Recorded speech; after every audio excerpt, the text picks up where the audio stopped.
Okay, time now for another In the Legal Know with Vincent J. Russo. And Vincent is joining us in the studio today to talk about the joy of giving, specifically the joy of charitable giving. Absolutely. And I first want to apologize for the frog? froggy throat, but I have no fever. I'm safe. Okay. You feel fine. You sound froggy. Froggy. It's my froggy voice. All right. So charitable giving. We have so much to be grateful for in our lives.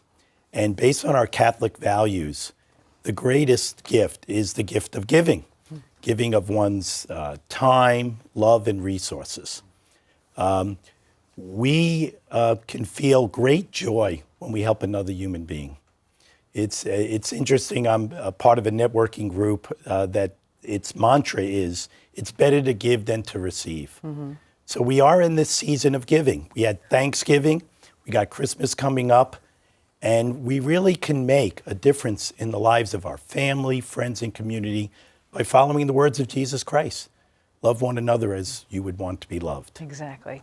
So what are some ways we can all give? Okay, so there are I'm going to break it down to three common ways. There's volunteerism, helping out at the soup kitchen, being involved with a fundraising event, for example, missionary work. Second would be donating goods and services, toys for tots, giving toys at Christmas time to others.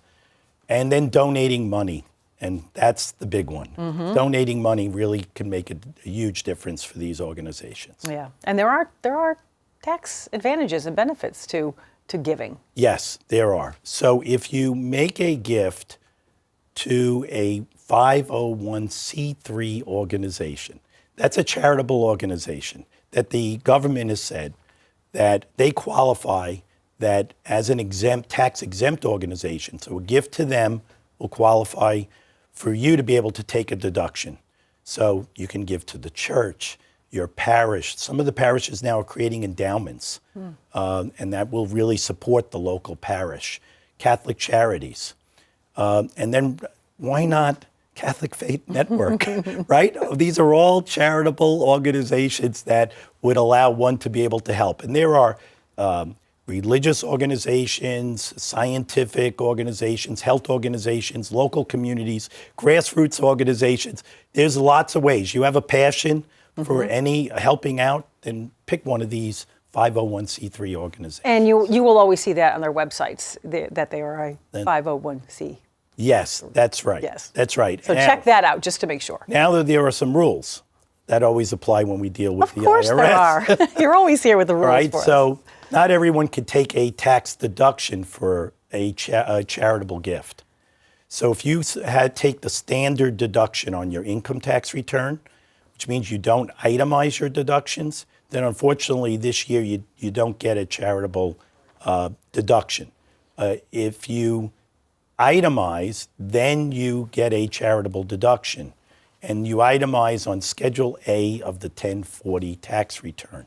So that's really important to understand. Last year there was a break, a temporary rule change where you could take some deduction up front, up to $300, $600 for a married couple. Not this year. Can't do it this year. So now, how do you decide between standard deduction and itemizing deductions? Well, if the standard deduction is something the government gives you, and it's for a single person, $12,950, a married couple, $25,900. So when you look at your real property taxes, income taxes, mortgage interest, charitable deductions, if it all adds up less than the standard, you take the standard. If it's more than the standard, then you itemize. Okay. All right? All right, so that's how it works. All right? Now, there are also some limits. I'll just jump right into it. Yes, please do. You can only deduct up to 60% of your adjusted gross income for gifts to public charities. So that's a pretty significant amount of money, right? Yeah. Okay. So there are limits, but right. We won't worry about the limits. Okay.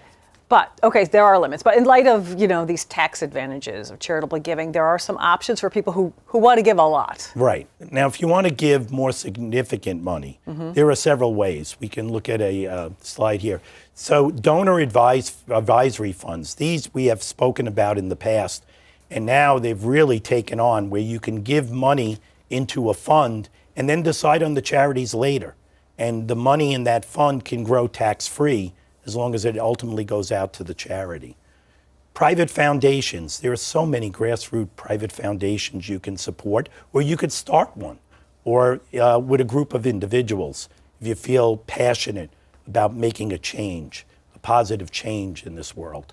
And then charitable trusts. These are trusts where one of them is called a charitable remainder trust, where you can keep the income from that trust during your lifetime, but the assets pass to the charity when you pass away. And you get a tax deduction right up front. So that can be really significant for someone with, who's really going to make significant gifts to help a charity. Okay.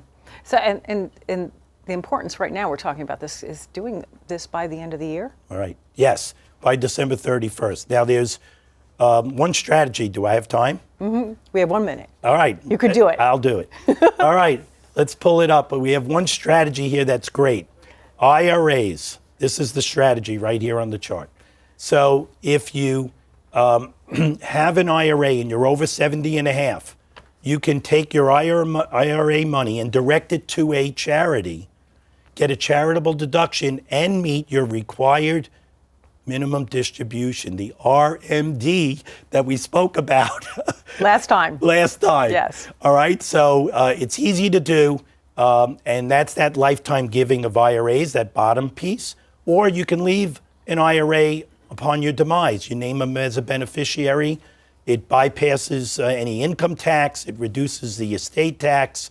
So think of how you can make a difference. You did all that in a minute. Excellent. Thank you so much. Always important information for anybody wanting to make a charitable gift. We always appreciate you being here. And I think this is it for 2022, right? It is. So I want to wish all the viewers Merry Christmas and everyone here at CFN. And we wish you a Merry Christmas.